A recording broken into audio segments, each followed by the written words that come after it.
What's up, guys? Axel Toss here, giving Nick a bit of a break. We're going to be continuing to do what we've been doing as far as taking two of you guys from the community, having y'all play against each other, and then commentating from both points of views, kind of helping you get better as a player, and hopefully it's beneficial to the people watching as well. After this, we'll probably do 2 more matches of this, depending on how they go. As far as if it's like really short, we might do 3, kind of a thing. And then I think we're going to jump into a King of the Hill type thing where me and Nick will be playing 2v2 against you guys. So it'll be me and Nick on a team playing 2v2 against 2 of y'all. So if you want in on the action, just stay tuned. And basically, we've been giving trivia. You go to the channel, whoever's first in the channel gets into it. So if you want to play in this next match, pay attention. The name of the channel is the current suburb of Brooklyn that I live in right now. Does anyone know the name of Brooklyn suburbs? Of course, if you're not, honestly, I'm from Texas, and I don't know anything about suburbs in Brooklyn at all, yet alone New York City. So this might be like a New Yorker question, or we've said it on stream because me and Nick, we live in the same place. We've said it on stream in the past. It's a suburb of Brooklyn, and you could Google this, Brooklyn suburbs, and just start spamming the channel names until you find me. Trivia question to jump into this next game. Oh, we have one. We have one. One more, and then we'll get started. And we have 2. Oh my gosh. It's a diamond versus a bronze. I don't know if we should do that. Should we do diamond versus bronze? I don't know if we should do that. Hold on. Okay, the next diamond type level. Okay, we got a platinum. All right. Sorry. Okay, we'll do Disturb gets the next one. The bronze guy gets the next one. Oh, he's gold? I can never tell. Gold versus diamond, that's still a bit of a disparity. Hold on. Alright. So we're going to have a diamond versus a platinum. I'm going to make the map right now. What map was Nick playing on? I think Akalon Waste is like a good map. Let's do that. I don't think he did one on Akalon Waste. I saw Belshire and Whirlwind, if I'm remembering correctly. So we're going to get started this up really fast. 3 people joined. The answer is Bushwick. How's that for a trivia question? How is that for a trivia question? All right, let me make up this game really quick, and then we'll get started. Use MLG Akalon Wastes. Perfect. Congrats to HyperDragoon and CheriPal, but he spelled it weirdly. More on that in a second as I invite them to the game. Perfect. So, by the way, guys, as far as the schedule going forward, again, we're going to do this for another 2 games, 2 matches. That's one more opportunity for you guys to get involved. And then afterwards, we're going to do a 2v2, King of the Hill. And then, depending on time, we might go into a free-for-all. And yes, mute your stream. Go. HyperDragoon and CheriPal, mute your stream, please. So if you're just now tuning in, again, the basic idea is we're commentating from each point of view, trying to help everyone get better at StarCraft 2. And we got a Protoss versus Zerg, HyperDragoon versus CheriPal, Diamond versus Platinum, which means there should be plenty of room to give advice and suggestions. The map is going to be Akalon Wastes, and I'm uncertain what kind of UI I'm using. I didn't really check it, so it might say Summer Invite up there. But do not worry. Okay, so HyperDragoon and CheriPal. First of all, hello. How are you? I hope you won this game. If you're watching this on VOD, you should be watching this on VOD. YouTube.com/official MLGSE2. But hopefully you won this game, and if you didn't, don't worry, because I know you have what it takes to get a lot better at StarCraft 2. And I'm going to help you with that. Or I'm going to at least try to help you with it. Ooh, it's the old UI. I guess that's okay. I'm going to try to help you with that. And we'll see what happens. Blue Zerg player in the bottom right, CheriPal. Top left, we got the pink Protoss player, HyperDragoon, who says, "Hi, Mom." Hello, HyperDragoon's mom, if you're watching. Thank you for being supportive of your gun's path to being a professional player. You know, HyperDragoon's the kind of guy where I feel like in a year he's going to be making at least 6 figures from StarCraft 2. So HyperDragoon's mom, keep supporting him. Yeah. Make sure he doesn't lose sight of priorities in life. But you got a good kid. You got a good kid, HyperDragoon's mom. You got a good kid. HyperDragoon is a good guy. All right, so PvZ Akalon Wastes. Nothing really to say much so far. I mean, there's a pylon back here, which is kind of fine.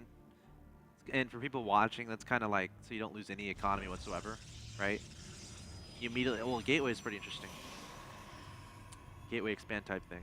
Obviously, the risk of like building buildings back here is like air units can be annoying later, kind of a thing. It's not really helping walling off your front a little bit. It's not really helping walling off your natural. But the good news is you can hide tech back here. That's great. You can lose as few economy as possible, if that makes any sense. Like if you go build your pylon over here, obviously that probe's not going to be mining for a bit, and then you have to go back and. But right here, you just build it and you go back to mining. It's not a big deal. Anyway, Gateway expand. No gas yet, which is mildly strange. We're at 16 out of 18. Oh, so you're going pylon gate, pylon nexus. I haven't seen this one in a while. All right. There are a few dangers behind this. First of all, you're kind of delaying your mothership core, which is like so nice to have in the early part of the game, especially when you're passive expanding. 2 is you're not really advanced. You don't really have any gas, so obviously your core is going to be a bit later. Which means sentries are going to be later, and stalker obviously, and obviously mothership core, which you just said. So you're gonna have to rely on zealots. I guess this is fine. We'll see what happens. I'm not too concerned. I think it's not a huge deal right now. We're seeing out what you can see. You see no gases whatsoever, so you can kind of know what your opponent's intentions are. Ooh, and this is kind of interesting. Zerg player, I see you're going to be scouting your opponent's natural, and at this point you should kind of know what he's up to. You see this pylon, see this nexus, and now you can kind of flirt with the decision to try to be annoying with Zerglings, because obviously he's not like he's going to have only zealots in the field at this point because of that fast nexus. Which means he might be vulnerable to mobile ling stuff. Like, I'm not saying try to kill him, but just being annoying with 4 or 6 lings is certainly possible. But it looks like he's actually pushing his zealot across the map. And HyperDragoon, this is pretty dangerous if your opponent goes for speed, but obviously you scouted the gases, so people watching who are like, oh, I want to try this. I feel like a part of this early build here from HyperDragoon was identifying the lack of a gas and making sure that he didn't have to deal with speedlings, because I think he would adjust. He wouldn't necessarily push out like this, but he knows that his opponent is taking a fast third, so he's going to try to be a little bit aggressive. I don't expect him to be able to kill the Saturate. Now, CheriPal, what you should be doing here is making a decision. Do you want to counter with a bunch of lings, or do you want to keep playing macro-oriented? And it looks like you're making the decision to continue playing macro-oriented.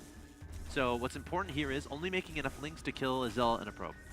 And you're making about 6, which is fine. Perfectly fine. You're sending a queen down there as well. That's fine as well. Still not taking gas. I'm passively okay with that. Again, focusing on the drones right now is going to be very important. And, you know, the other thing you can try to decide to do is, like, maybe get a gas after he scouts it or something and go for speed. Or maybe just make a bunch of slow lings. I wonder how good that would be right now. Like, let's say, not right now, but like a minute ago, once you saw his zealot coming right here, a minute and a half ago, if you made, like, quite a few Zerglings before his mothership core got out. There's a narrow timing there, but nothing to worry about too much. Ooh, and cannon here in the mineral line. Not sure how I feel about that, Mr. HyperDragoon. You're not really walling off, which is mildly strange, but I guess it's okay. Now we're going to see some lings. This should be fine. This shouldn't be that annoying. But imagine if this was like 15 lings or 16 and it was a little bit earlier. I wonder how much damage that could have done to this build. Even if they're slow lings, they can still get some probe kills, right? Because there's no wall off here at the natural expansion. Zealots aren't crazy mobile. Lings getting taken out. Yeah, whenever you're building static defense, you always got to consider the timing of it, its purpose. So that cannon killed 3 lings, and you got to ask yourself, is that really necessary? Because that's 150 minerals I could have used on something else. Faster gateways, stuff like that. Meanwhile, Mr. Zerg player, let's see what you're up to. You got 2 gases going up at your 3rd base. Actually, you have gases everywhere. Okay, except your main. I don't mind too much. Roach Worm coming down. Lair is nowhere to be found just yet. Of course, it looks like you just started mining gas, so you're waiting on that a little bit. Your income, 59. Okay, that's a relatively healthy drone count. I'd keep that up. So right now you should be looking for, okay, what is he throwing at me? What is his next step? And I guess, what could you have scouted? Scouting this cannon is kind of nice because you know, okay, he's delaying any sort of push a little bit. He's including that cannon. But then again, a lot of Protoss players will just put a cannon in at their natural, so it doesn't tell you too much. Constantly having a Ling checking this ramp could be a good thing. Also, constantly monitoring these two gases. If he's mining both of these two gases a lot, then you know he's not going to be attacking very heavily. Looks like he's not sending too much up here, and you're going to deal with this just fine. Looks like, I don't think you lost too much. Yeah, only one worker lost. 16 Lings on the way. At this point, maybe go back into drones, because you can see, right when he recalls, you can be like, oh gosh, nothing but drones. Like right now, I don't think you should be making any units, unless you're intending on breaking this natural. Ooh, but you gotta be careful about this. Yeah. Always being active with your overlords, spotting this stuff is nice. Oh, you see the probe. Are you gonna see it? You see the probe. If your overlord is a little bit further up, that's good. But taking watchtower, stuff like that, okay, it looks like you do see it. But once you identify this, only one zealot. Drones, drones, drones. Oh no, you're supply blocked. CheriPal, don't get supply blocked.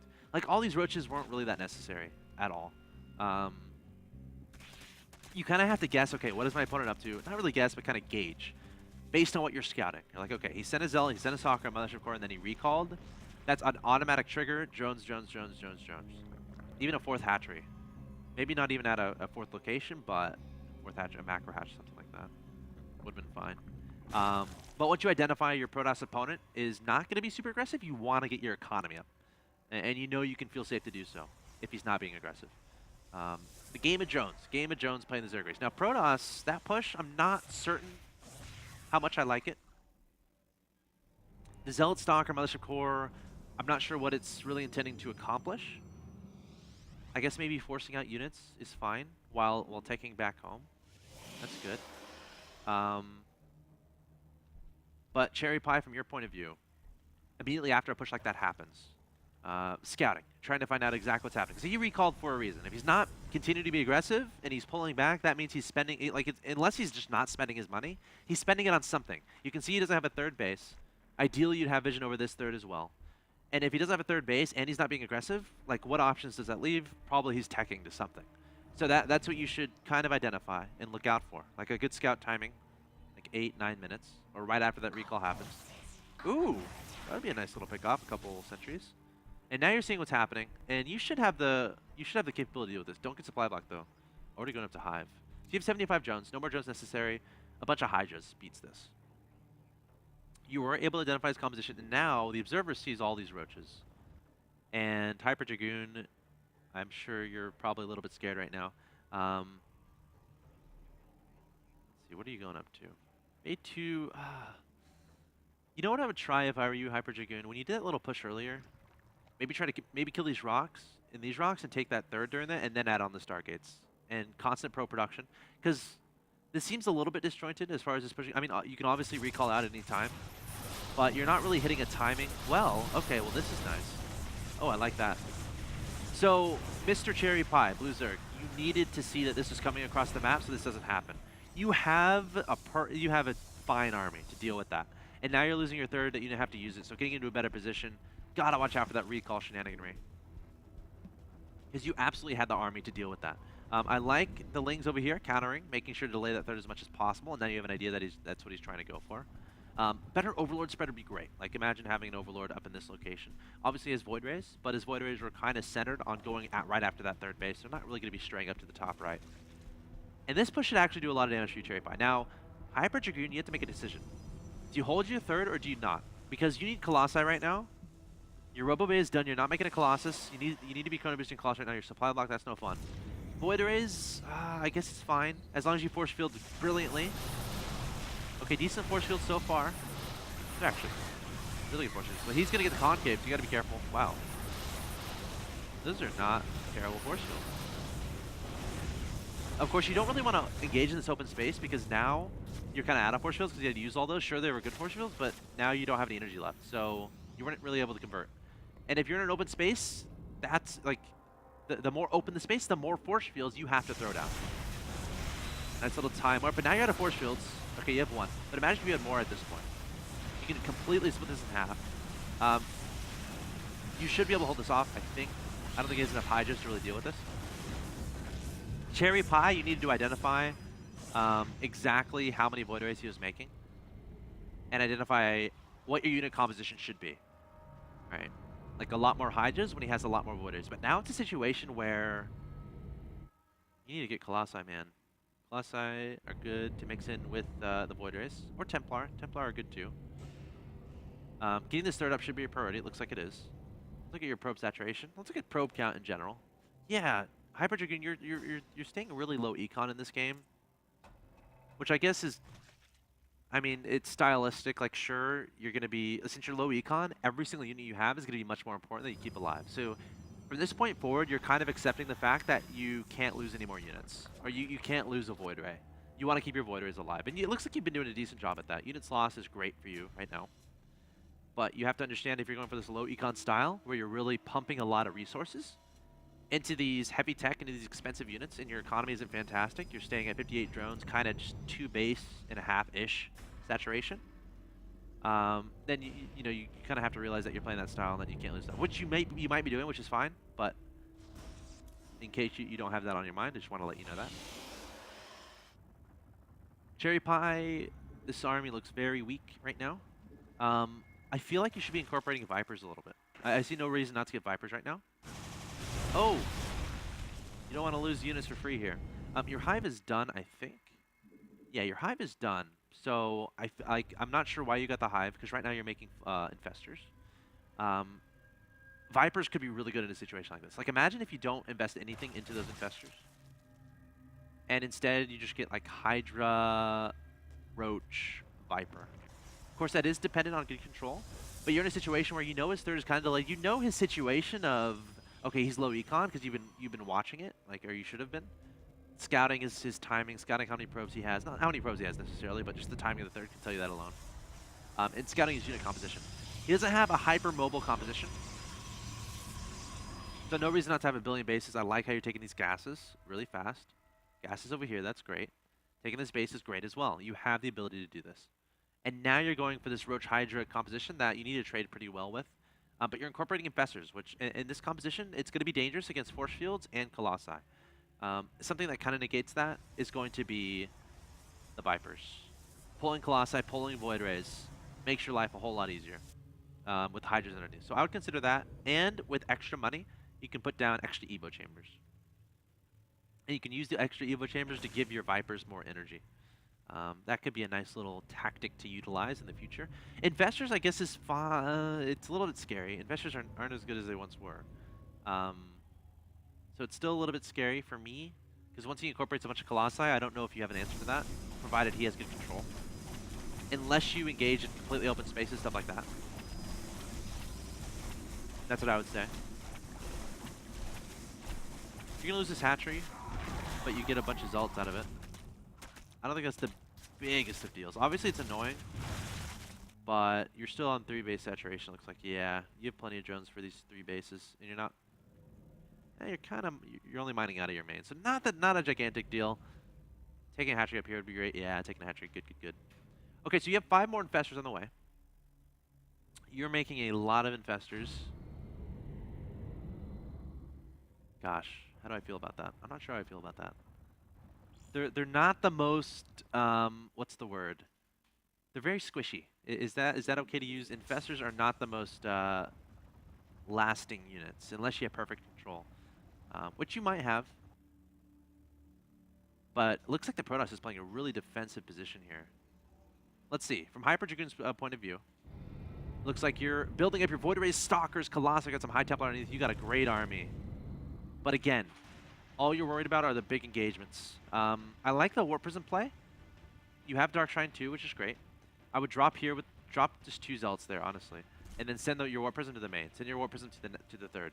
I wouldn't feel restricted to just these bases. If you kill this hatchery over again, that's fine. But imagine if you can get some damage done here. He doesn't have any static defense in his main, and you're going to force him to kind of pull back, and that's a point where you can kind of push forward with your Protoss army with the Militia Corps. like to the top or something, and you always have the ability to recall back. At this point too, on the same side of things, CheriPal, I would incorporate a lot of static defense. No reason not to have plenty of spine crawlers at each expansion at this point, considering you have 5,000 minerals. I think it's a perfectly fine decision. Make sure you have spines and spores at every expansion, especially near your heavy tech buildings. That's going to be pretty important. Also, whenever drops are happening, you have to be cautiously aware of your Protoss opponent pushing across the middle of the map. Speaking of which, okay, handling this engagement. Fungals are great. Anytime you can snag some units, it's a great thing. Gotta be careful about feedbacks from those High Templar. Now, HyperDragoon, Mothership Core, you gotta keep that with your army, and it looks like you are doing that, just in case you need to recall out of a sticky situation. I like how you sent those DTs to the top. It might be too many DTs, 5 DTs, that's quite a bit of an investment. I mean, if they all die, you're not gonna be happy, but looks like you have a lot of minerals, a lot of gas, so not a gigantic deal. But imagine if there's like he had enough units up there where it just kills 5 DTs for free. Oh no, in situations like this. You have an Overseer? Where's your Overseer? Alright, always have an Overseer. CheriPal, you need to always have an Overseer in your composition. Okay. Let's see. HyperDragoon, High Templars are very important. Feedbacks are great. Feedback? Oh, so sick. Really good storm. Okay, good control from HyperDragoon so far. Yes. Okay, and CheriPal. This is the thing with Infestors. Like, once they get High Templars out, it can be very hard to make them work unless you just nab a billion fungals on your opponent. That's going to be what you're looking for. But it's like, I'm sure you're feeling this right now. How do you engage this Protoss army? It kind of starts with the unit composition. You're very, I don't know. It's very hard to straight up engage with the composition like this, I think, is the point I'm trying to make. Ooh, if we can get all these Infestors, that'd be good. Let's see what you're remaxing with. Oh, 9 more Infestors, 20 Hydras. I just don't know. I don't know if that's going to work here. Again, the resources last 18,000 and 7,000. This all starts with the choice of going for those Infestors rather than like a Viper. Infestors have their role, certainly, but I don't think you can mask them like you could in Wings of Liberty. I don't think that's really possible, and right now you have about 20 of them.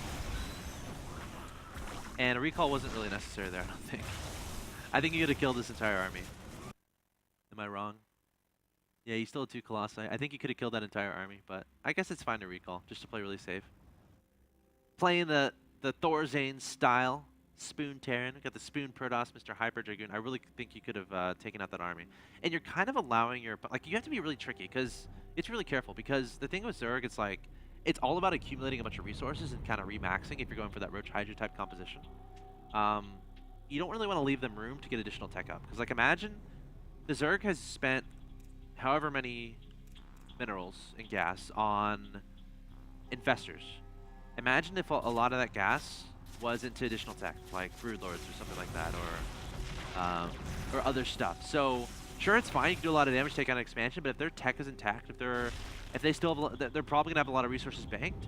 They can easily get a bunch of units out that kind of directly counter you, and you have to be really careful about that. And now they're able to rebuild the Infestors, and energy is coming back, so you got to be careful about that too. Lean counterattack trying to happen. Not sure if this is gonna work. I like the attempt though. Feeling the Nexus would be pretty nice. Looks like you might be able to. Now, HyperDragoon, don't be afraid to SimCity everywhere. Okay, look, yeah, the links aren't going to die. Don't be afraid to like SimCity up here, because something you have to be scared of is Ultras, obviously, as the game goes along. But it might be a situation where you're like, okay, I've denied enough expansions, there's just no way he does. But again, if the Zerg is left to his devices and starts really banking up a lot of minerals and gas, it's definitely possible. All about getting those cost-efficient units out for the Zerg and making, it's kind of stylistic, but trying to trade efficiently, cost-efficiently. But HyperDragoon, next step from here, don't be afraid to have a bunch of gateways. How many gateways do you have? You have about 8. Like, if you go up to 10 you have a good amount. Going up to 14 gateways, I think, wouldn't be bad. 14, 15, 16 gateways. Just having a massive reinforced potential, and then using Ore Prism everywhere is nice too. No reason not to have Ore Prism on the field right now. But it looks like you should clean over him, provided you micro correctly. CheriPal, is there a way for you to come back in this? Nailing Fungals, I guess.